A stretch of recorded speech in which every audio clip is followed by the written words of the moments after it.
Alors bonjour à tous. Aujourd'hui, nous allons continuer notre lecture du catéchisme de l'Église catholique au travers du compendium et nous en sommes rendus maintenant dans la partie qui concerne la loi morale. Donc nous sommes toujours dans le chapitre 3 qui concerne la loi et la grâce en vue du salut de Dieu. Alors, qu'est-ce que la loi morale donc? C'est la question numéro 415 qui est posée. Eh bien, la loi morale, c'est l'œuvre de la sagesse divine. Elle prescrit à l'homme les voies et les règles de conduite qui mènent à la béatitude promise et qui proscrivent les chemins qui éloignent de Dieu. Donc, après cette réponse brève, prenons les paragraphes 1950 à 1953 du catéchisme qui nous disent ceci. La loi morale, donc, est l'œuvre de la sagesse divine. On peut la définir au sens biblique comme une instruction paternelle, une pédagogie de Dieu.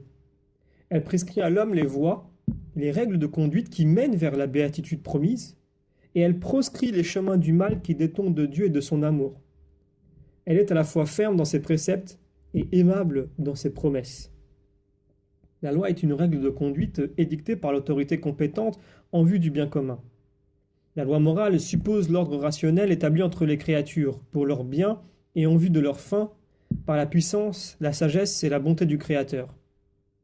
Toute loi trouve dans la loi éternelle sa vérité première et ultime. La loi est éclairée et établie par la raison comme une participation à la providence du Dieu vivant, créateur et rédempteur de tous.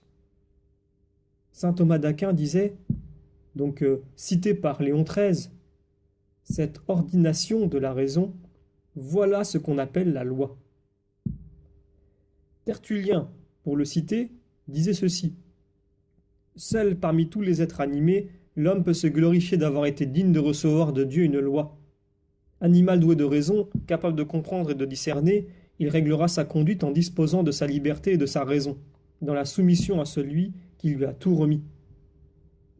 Les expressions de la loi morale sont diverses et elles sont toutes coordonnées entre elles. La loi éternelle, source en Dieu de toutes les lois.